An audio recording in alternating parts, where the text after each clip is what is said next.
Welcome to the Motivational Institute. My name is Stacy Burrell, and thank you for tuning into the channel and today's podcast of That Legacy Life.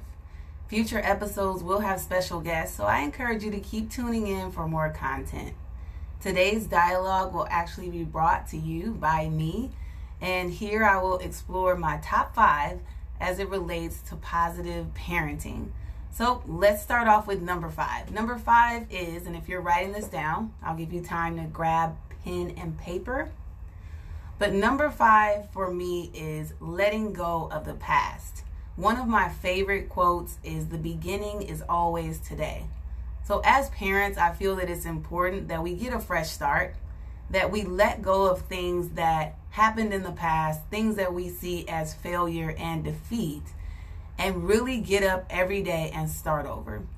And our past does not have to define us. There's so much value in our past, especially if we can learn from it. So really not utilizing the past as something that keeps us stuck, but actually as something that keeps us moving forward. So number 5 is let go of the past. Number 4, change your view. And oftentimes you hear people speak about the paradigm shift. And what does that really mean? What that means is the situation itself may not change, but we should change our perspective and how we see it. And I've heard this said before that children will see themselves as we see them. And that's big.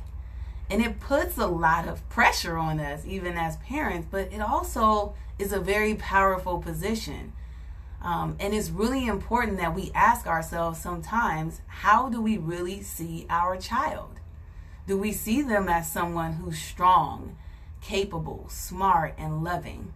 Is that our view of them, or is it a different view?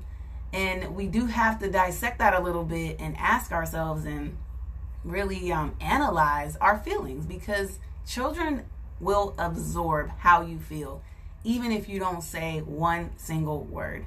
So it's really important that we change our view on how we see our children and also how we see ourselves as parents. I think it's really important to understand where our identity comes from. So number 5 is let go of the past. Number 4, change your view or have that paradigm shift. And then rolling right into number 3, which is where we'll spend a little bit more time here, is identity. So I was listening to a TED Talks and I had heard someone speak about identity and how we develop our identity. And really it comes from our experiences, the type of environment that we spent the most time in. And there were a collection of other things. But it's really important that when it comes to identity, just know that you can always change your identity, especially your identity as a parent. The way we do that is, first off, we change what we choose to think, because we have ultimate control over our thoughts. Parenting can be challenging every single day, and we all have our different set of challenges. But the one thing that we do all have control over is our thoughts. So in changing your identity, when you change your thoughts, you then change how you feel. And when we get control of our emotions and start to change how we feel, we'll then choose to change the words that we say, because our words have so much power. And biblically it's said that words can create or words can destroy. And as parents, keep in mind the significance of your language and the words that you say to children. When we change our words, we change our behavior. That's the power of the words that we use. And then by changing our behavior, we now change our character. And we've just recreated our identity by changing our thoughts, our emotions, our words, our behavior, and then our character. So number 3 is changing your identity. And just know that that's something that could be a lifelong process. And it's something that I as a parent work on all the time, continuously. Number 4 is empathy. It is so important that we are empathetic. And it's a difference between sympathy and empathy. Sympathy is like you feel sorry for someone. You feel bad for them. But empathy is understanding what those emotions are and then putting yourself in that person's shoes. So putting yourself in your child's shoes and really understanding that something could be hard for them. It can be challenging for them. And many times we parent, or I can say I parent from the perspective of an adult. You know, we have certain emotions and we're constantly encouraged to get over it and to deal with it in a certain way, and not really understanding what it really feels like to be 8 years old, what it really feels like to be frustrated, to be sad, to feel lonely.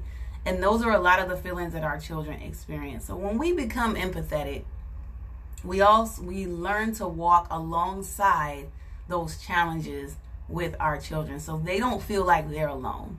They don't feel like they have to fix it. And being empathetic takes, I apologize for the notification sounds, but being empathetic is something that we have to continuously remind ourselves to do every single day.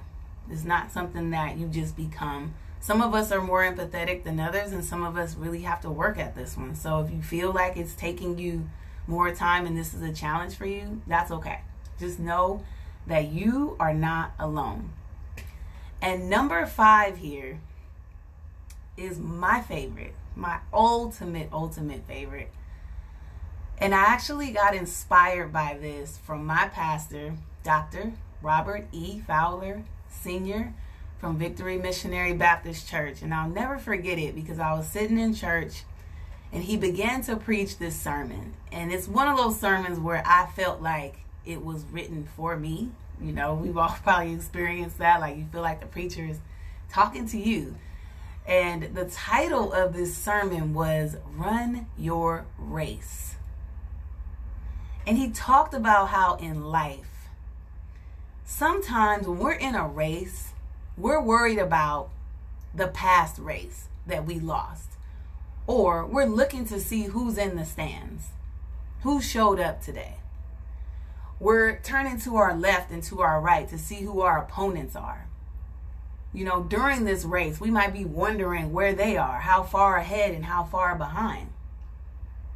And there's so many things that distract us and so many things that we're concerned about in this race. But he talked about how in life it's so important to just run your race. Because when we're worried about the past race, when we're worried about who's there and who's watching, who's judging, who's supporting, when we're worried about how far ahead we are or how far behind we are, we actually lose ground.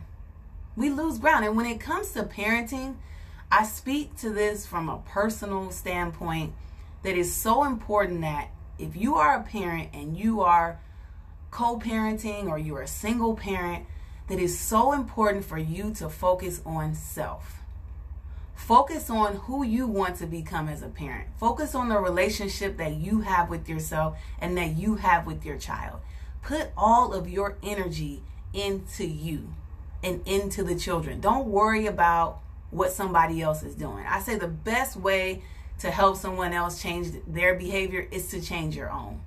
And to not even say anything about it, because when you are consistent and people see that, they are going to gravitate to it. And I really feel like we limit ourselves as parents because we're so focused on things and people that we cannot control. And really, self is source. And that's where we should really put our focus. And when we begin to run our race, we become not victims, but victors. I really hope that this Legacy Life Positive Parenting series helped. This is just the beginning.